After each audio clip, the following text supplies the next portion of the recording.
Graça e paz, amados. Estamos chegando agora em Provérbios, capítulo número 25, e tem uma grande surpresa. Chegamos agora num tempo que se chama transferência de unção.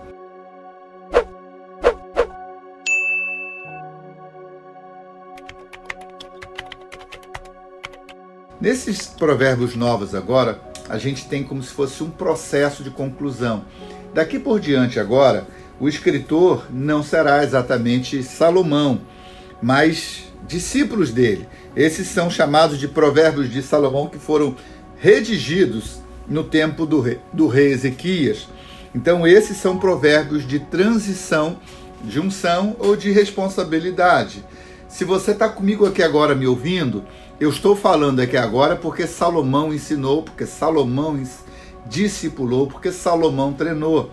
Só existe a unção dobrada em Eliseu, porque um dia houve Elias, que foi aquele que foi o mentor, que foi o discipulador, que foi o instrutor, que modelou então a vida de Eliseu. Você quer ser bom?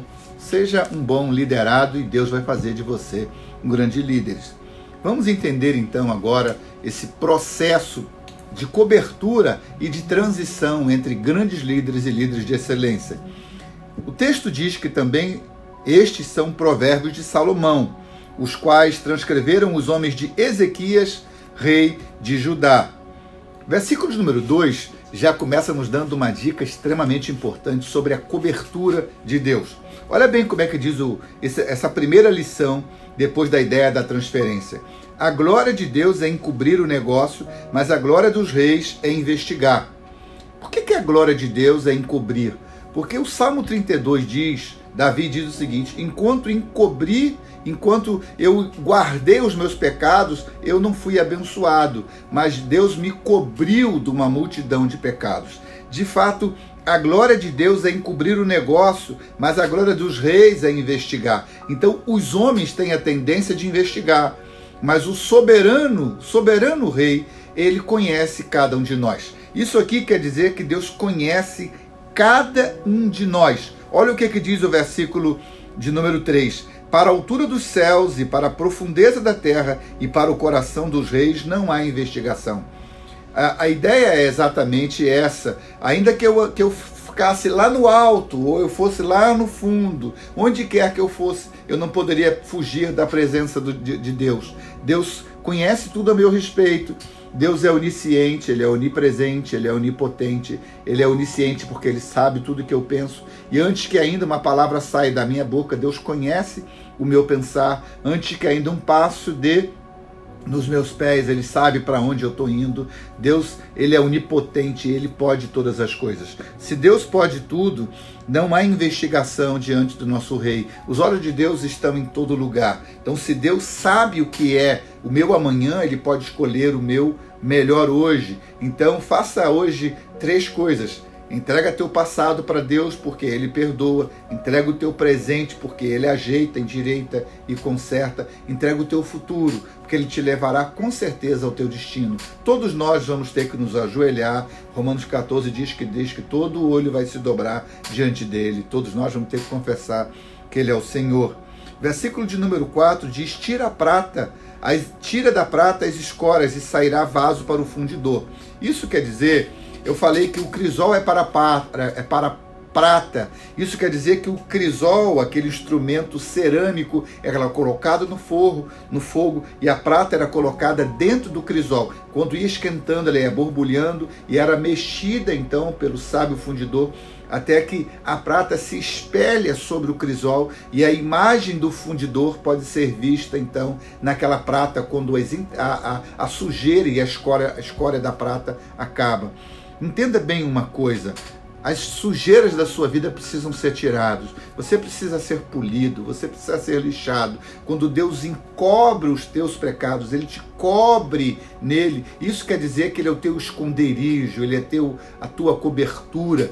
Aquele que habita no esconderijo do Altíssimo, a sombra do Onipotente vai descansar. Hoje, deixe-se ser tratado, deixe-se ser cuidado hoje, para que Deus possa te colocar como vaso de honra nas mãos dele. O versículo 5 diz que tira o ímpio da presença do rei e o seu trono se firmará. Então, se a escória for tirada, se o que é ruim for tirado de você, com certeza você vai ficar bom. Eu estava conversando com uma pessoa aqui da igreja, ela falou assim, rapaz, como que meu sogro diminuiu? Eu falei, lógico, ele parou de beber. Ruim é quando ele estava bêbado. Tira a droga do drogado, tira o álcool do alcoólatra, né? Tira a arma da mão do assaltante, tira esse coração de morte da mão do homem mau. As pessoas em si mesmo, elas não têm malignidade, mas de repente elas abraçaram aquilo que é errado, e quando aquilo é tirado delas, elas vão se tornar melhor. Versículos número 6 e 7 fala sobre não se gloriar na presença do rei e nem se colocar no lugar dos grandes. É melhor que nós sejamos chamados a um lugar alto, que a honra nos alcance, do que a gente querer impor a honra sobre alguém. Versículo número 8 diz que você não pode se apressar a brigar com alguém. É melhor ouvir. Nós temos 2 ouvidos e uma audição. Nós temos a capacidade de falar 100 palavras por minuto e ouvir 200 palavras por minuto. Melhor é examinar, melhor é se guardar, melhor é ser dono do silêncio, melhor é guardar a sua boca. Versículos número 9 diz, pleiteia a tua causa com o teu próximo mesmo e não descubras o segredo do outro. Então, se você quiser falar, pleiteia você mesmo. Fala cara a cara, mas não ouça pelas costas. Não descubra o segredo das pessoas. Não participe de fofoca. Não fique sabendo o que as pessoas falam uns dos outros. Versículo 10, para que não desonre o que ouvir, não se apartando dele a infâmia. Todas as pessoas que vão falar mal de alguém para você, vão falar mal de você para alguém. E quando ela contar a história, ela vai falar, eu, fulano e fulano e fulano estávamos falando isso. E quando ela falar do assunto, seu nome também estará no meio da fofoca. Todas as vezes que você ouve falar mal de alguém, uma nuvem ou uma muralha se coloca entre você e essa pessoa. Se você ouve falar que eu sou um mau pagador, que eu sou um mau pastor, que eu sou um mau pregador, que eu sou um mau amigo, que eu sou um mau companheiro, essa imagem de malignidade, essa nuvem, essa poeira de maldade, esses demônios da fofoca, da murmuração vão entrar em nosso relacionamento. Diz o versículo de número 12, como pendentes de ouro e gargantilhas de ouro fino, assim é o sábio repreensor para o ouvido, para o ouvinte. Então, quando você ouvir alguém com fofoca, com murmuração para você, a primeira coisa é repreender, é colocar para longe, é ser frio com esse tipo de conversa, é deixar isso para lado. Como frieza de neve no tempo da cega, assim é o mensageiro fiel para com os que o enviam. Quer dizer, ele não vai participar daquilo. Ele vai ser como neve caindo sobre o fogo, quer dizer, vai dissipar. Versículo número 15 diz que pela longanimidade se persuade o príncipe, e a língua branda quebranta os ossos. Quando a sua língua for a língua da longanimidade, da paciência longa. Longanimidade está ligada ao elástico, a você ter paciência longa. Você é paciente demais. Sim, Deus é longânimo conosco. Quando a gente quer longanimidade de Deus, a gente precisa ser longânimo com as pessoas que estão ao nosso redor. Versículo de número 17 diz uma outra lição para a gente. Retira o teu pé da casa do teu próximo para que ele não se enfade com você. Cuidado com estar demais na casa dos outros. Cuidado com estar enchendo a paciência dos outros. Cuidado com a casa do teu próximo.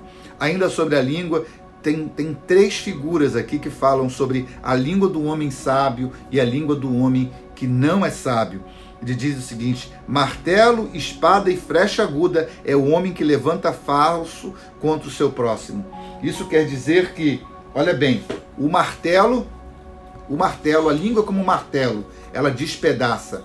A espada, ela é usada como uma língua, que ela corta. E, sobretudo, uma flecha quando entra em você bem afiada. Cuidado com a tua língua. Quer ser sábio, quer viver sob cobertura, então cuidado com o martelo, cuidado com a língua que é a espada, e cuidado com a flecha. Isso tudo pode um dia ser voltado contra você. Muito cuidado.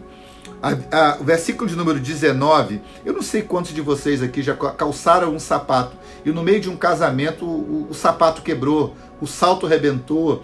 E dias atrás eu estava num lugar e eu estava com o Kiki aqui da igreja e a gente estava numa festa lá numa cidade chamada Cachoeira. lá na Bahia. E, né, a gente estava numa igreja muito bonita, na primeira igreja batista de Cachoeira. E o versículo 19 diz que como dente quebrado e pé deslocado é a confiança no desleal no tempo da angústia. O que estava na igreja e de repente o sapato dele começou a descolar todinho. Ele ganhou um sapato já antigo na casa de alguém, aquele sapato não era usado. Quando ele botou no pé, o sapato abriu uma boca na frente. Ficou assim, ó, quac, quac, quac, quac, conversando. Daqui a pouco ele começou a andar, o outro também começou a falar, que larga esse sapato do seu pé, tira logo os 2 sapatos dos pés. Daqui a pouco você vai cair tentando andar com esses sapatos deslocados. Como um sapato deslocado, um joelho machucado, um tornozelo rebentado e uma boca sem dente, assim é um homem desleal. Quando você coloca uma comida na tua boca, eu não sei se você já quebrou um dente tentando mastigar. Desleal é assim, como dente quebrado e pé deslocado é a confiança na pessoa que não é leal. Você já contou uma verdade para alguém que não é leal? Você já contou algo do teu coração? Você já construiu uma casa, na hora da tempestade a casa ruiu? Você já saiu com o carro e acabou a gasolina? Você já saiu com o carro e o motor bateu? Rapaz, às vezes quando a gente confia na pessoa que não é a real cobertura, que não é cobertura pra gente, nós estamos falando aqui de Deus como cobertura. Quando a gente coloca a nossa fé naquilo que não é lícito, a gente vai passar vergonha. Confia no Senhor, entrega teu caminho ao Senhor, confia nele. O versículo 28 diz que como a cidade derribada, que não tem muros, assim é o homem que não pode conter o seu espírito. Pega agora a sua dificuldade, pega os seus problemas, deixe ser lapidado pelo Senhor. Saiba que Deus te protege, que Deus guarda, que a glória de Deus é encobrir o negócio. Confia no Senhor, confessa teu pecado, entrega a tua vida para Ele agora, teus problemas para Ele, e Ele vai lapidar, limpar e restaurar a sua vida.